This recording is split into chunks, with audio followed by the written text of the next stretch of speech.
this is the new setup. There are 6 ultrasound discs, top and bottom. They are designed to hit both the small disc and the big disc all around.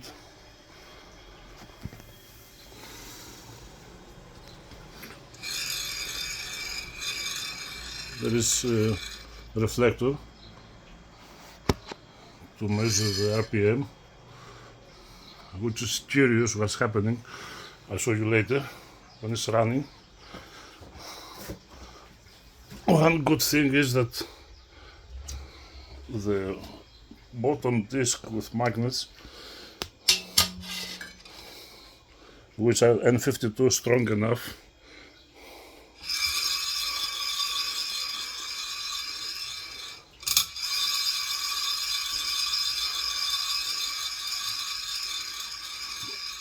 they can move.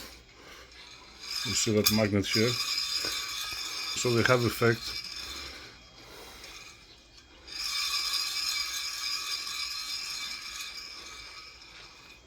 They are moving the magnet on the main disc.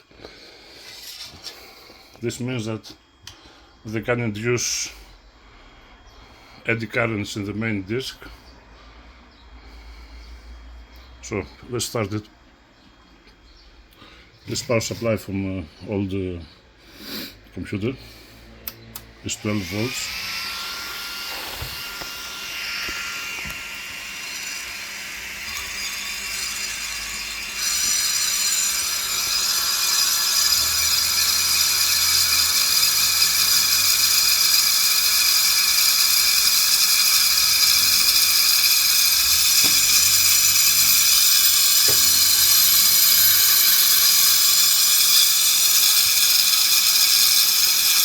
Takes some time to develop the full speed according to the set of voltage here, which is around 5.9 volts to each of the discs.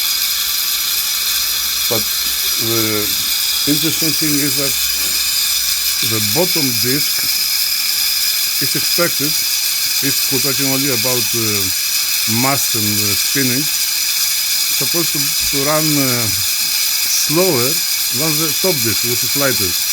What's happening is, because the bottom disc is interacting with the main plate with eddy currents,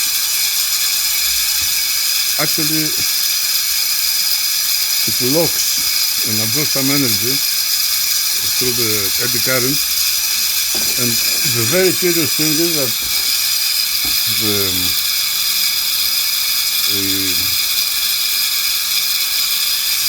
the spin,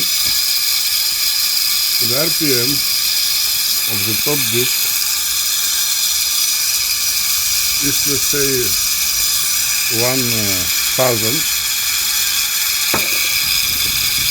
and the bottom is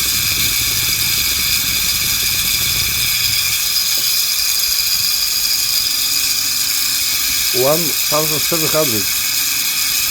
1700 bottom with magnet, 1100 top magnet.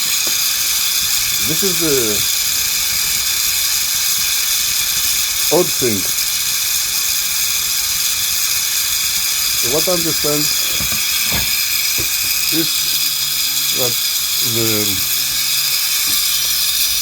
the spinning torque of the bottom disc is not affecting the whole system, because it locks and it's breaking the spin torque through the eddy currents, and thus the top disc is running okay.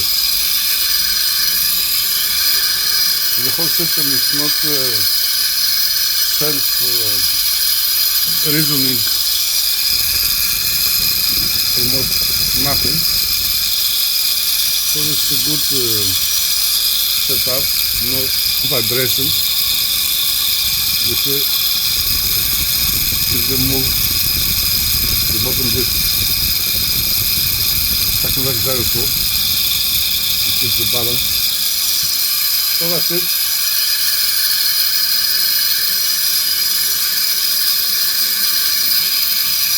I have all the wires ready for the high voltage and the ultrasound, and we'll continue making all the systems. Here is my Tesla setup, which I want to change it to make 5 turns primary.